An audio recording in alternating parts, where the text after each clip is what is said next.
Falo também sobre Lianco. É verdade que o zagueiro pediu para deixar o Galo? Quero te atualizar também sobre Carlos Vinícius. Centroavante do Grêmio foi ignorado por vários clubes brasileiros e tem feito sucesso no sul do país. Últimas de mercado, bastidores, finanças e muito mais. Fala aí, pessoal, sou Jorge Nicola, bem-vindos a mais um vídeo do canal. Sempre bom ter vocês por aqui. Se perder tempo, pedir para deixar like, se inscrever no canal e ativar as notificações. Mais um giro de notícia aqui do Galão da Massa, exclusividade, notícias importantes. Lianco vai sair do Galo? Tem algumas novidades aí que o Nicola tá trazendo para você a respeito dessa informação, se ele sai ou se ele fica.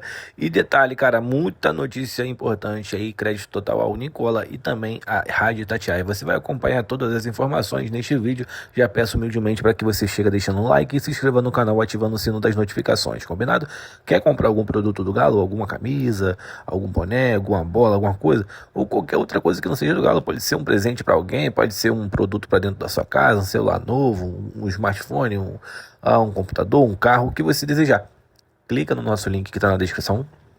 É o link de afiliado do YouTube Shop.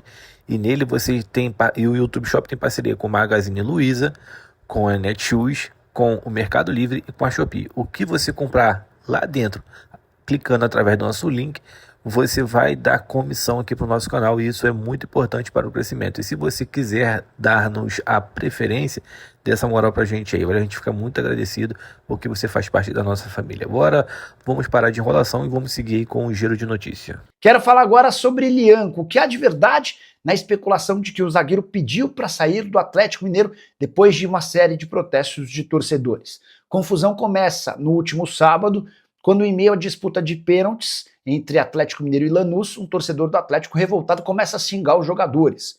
Lianco não gostou e foi flagrado indo atrás desse torcedor. Nas redes sociais, nos dias seguintes, o Lianco tentou se defender e atacou torcedores que xingam atletas, o que repercutiu extremamente mal, especialmente porque o Galo foi vice-campeão, perdendo a decisão para o Lanús. Diante disso, surgiu essa especulação de que o Lianco pediu para ser negociado. Essa informação não confere. Antes de gravar o vídeo, conversei com o pai e representante do atleta, o Marcelo Vojnovic, que assegurou que Galo e Lianco e seus representantes não tiveram nenhuma conversa nesse sentido. O pai do Lianco não cravou que ele fica nem que sai, mas assegura que essa conversa, ou suposta conversa, em relação à possibilidade de saída, teria acontecido, ela não aconteceu. Só para completar, vale a lembrança também de que o Lianco acaba de renovar seu contrato com o clube, novo vínculo só se encerra em dezembro de 2029. Lianco que se recupera de uma cirurgia no tendão de Aquiles, 42 partidas e 4 gols marcados nessa temporada. O pai do Lianco estava lamentando que a Conmebol não tenha separado um outro lugar para atletas que não estavam em condição de jogo, e os atletas tiveram que ficar no meio da arquibancada junto aos torcedores. Um camarote talvez tivesse resolvido toda essa situação. Te falar, cara, esse jogador perde a cabeça mesmo, cara.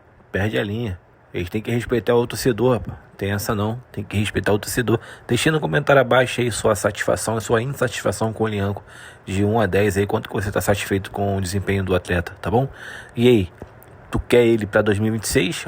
Ou já não faz mais parte desse elenco do Galo? Na tua opinião, tem que sair. Deixa no comentário a sua opinião. Vamos continuar assistindo que tem muita informação. Quero falar agora sobre Carlos Vinícius, centroavante que tem salvado a pele do Grêmio. Mais um gol na vitória por 3-2 contra o Palmeiras na noite dessa terça-feira. Carlos Vinícius tem 10 gols em 13 partidas com a camisa do tricolor gaúcho. E o que chama a atenção é que antes de fechar com o Grêmio, Carlos Vinícius foi sugerido para vários clubes brasileiros que olharam com desconfiança para o centroavante. Fluminense, São Paulo e Corinthians foram alguns dos times que se assustaram com a pedida superior a R$1 milhão por mês entre salários, direito de imagem e luvas. Vale a lembrança de que o Carlos Vinícius havia conseguido a rescisão do seu contrato e estava livre.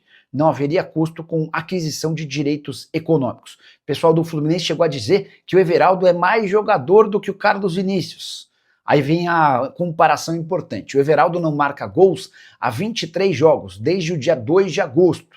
Já o Carlos Vinícius tem 10 gols em 13 partidas. Nenhum outro atacante do futebol brasileiro conseguiu, nessas 13 rodadas de Campeonato Brasileiro, marcar mais gols do que o Carlos Vinícius. Vocês lembram, né, que o Carlos Vinícius, no início da temporada, estava sendo ventilado, especulado todo o tempo no Atlético Mineiro, no mercado da bola aí do Atlético Mineiro.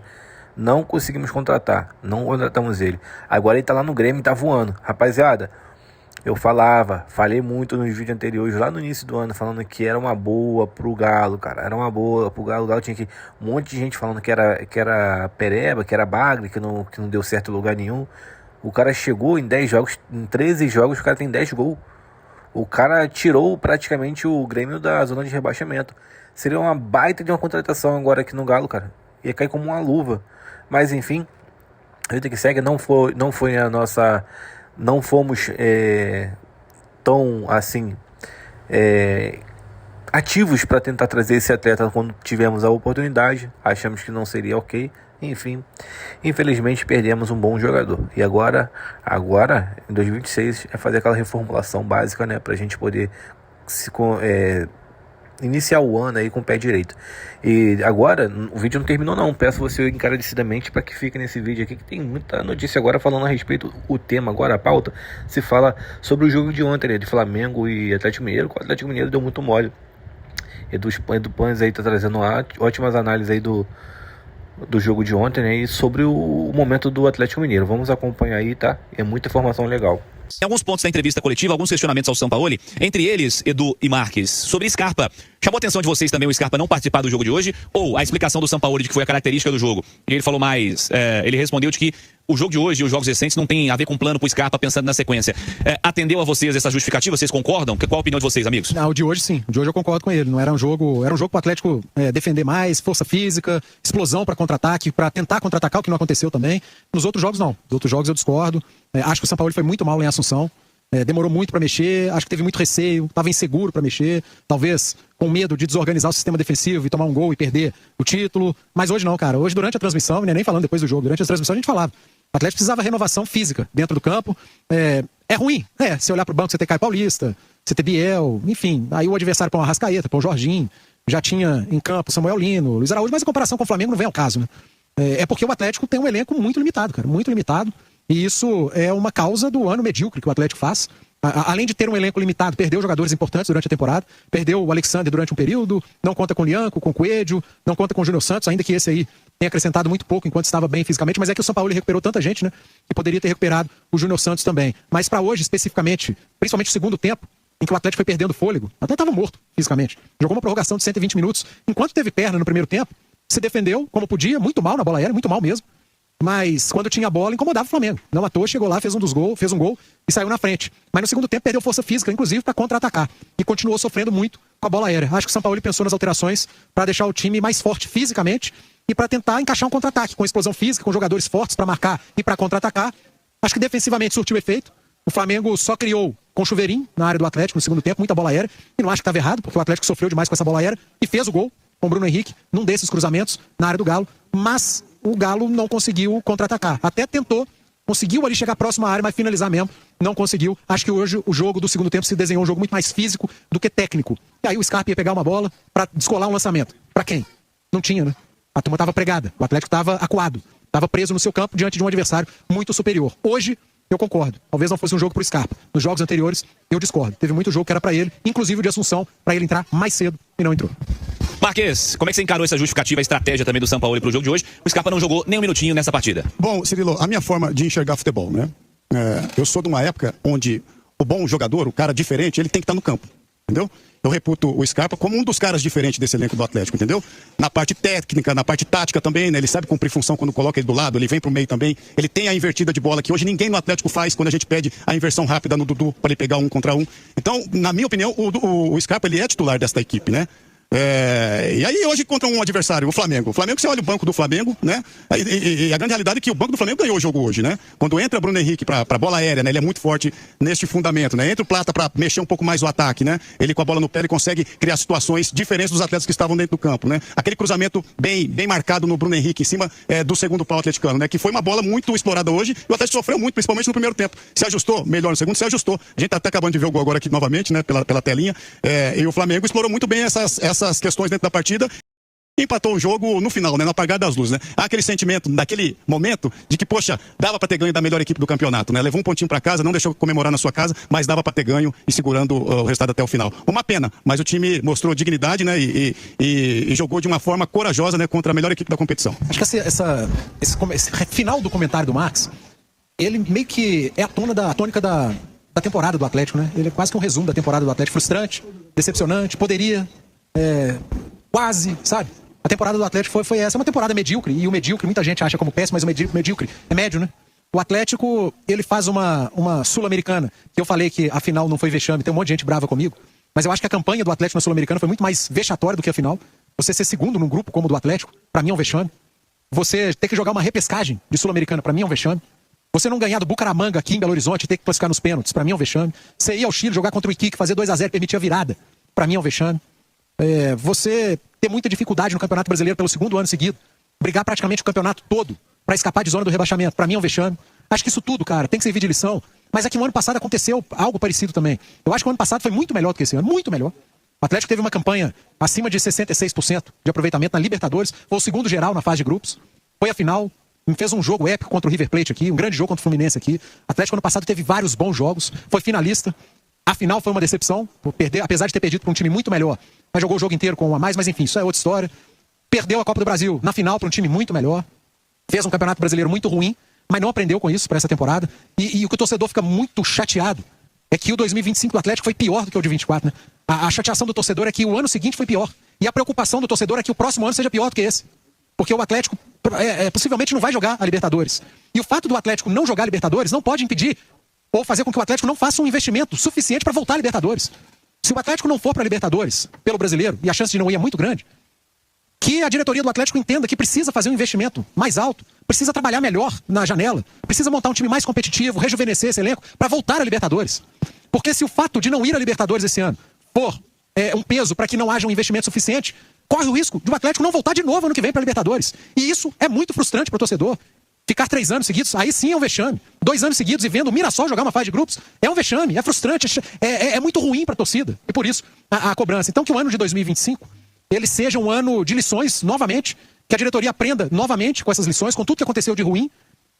Você chegar num período de atrasos de salário, em que o Atlético foi muito mal falado na mídia nacional, isso manchou ali negociações, tirou a credibilidade do Atlético em determinado momento. Isso tudo precisa ser lembrado e isso tudo precisa ser tirado como lição para que não se repita na próxima temporada. O Atlético precisa voltar para a Copa Libertadores. Se não for para a Libertadores no ano que vem, se não jogar, e está muito próximo disso acontecer, que o Atlético faça uma janela, um mercado em dezembro e janeiro, pensando em voltar para a Copa Libertadores da América. E precisa fazer um campeonato brasileiro melhor. O Atlético precisa ser protagonista no brasileiro. Largar campeonato brasileiro ou fazer campeonato brasileiro ruim te deixa muito mais próximo de uma ausência de Copa Libertadores. Ou seja, te deixa muito mais distante da Copa Libertadores. Campeonato brasileiro aqui no Brasil é fundamental. E para você ser protagonista no Campeonato Brasileiro, você precisa montar um elenco equilibrado, um elenco bom, um elenco forte.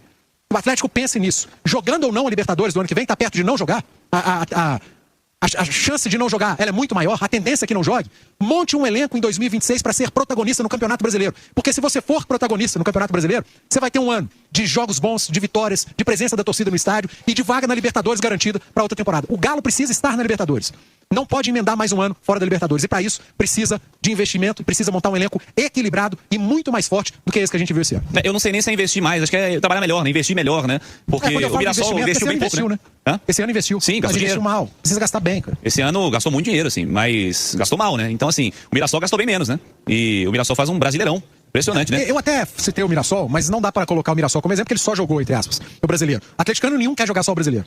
Mas você tem que montar uma equipe para concorrer com o Cruzeiro. Eu não vou citar Palmeiras. Você não pode não jogar o brasileiro, né? Você tem que bater de frente com o Cruzeiro, com o Botafogo, com o Fluminense, com essas Bahia, com essas equipes que vão brigar no que vem de novo. O Mirassol jogando Libertadores, Campeonato Brasileiro, pode ter muito mais dificuldade. Eu acho que vai ter. Mas Bahia, Botafogo, Cruzeiro, me ajuda aí, quem mais? O Fluminense, o Atlético precisa montar. São Paulo tá ali no meio também. São Paulo, montar elencos para bater de frente contra essas equipes, que esse ano não aconteceu. Campeonato Brasileiro, gente, é campeonato para ser protagonista, porque se você for, automaticamente você vai para Libertadores. Não aposte novamente na vaga na Libertadores, nas Copas. Copa é muito legal, mas Copa às vezes não premia o melhor time. E aconteceu isso com o Atlético nos últimos anos.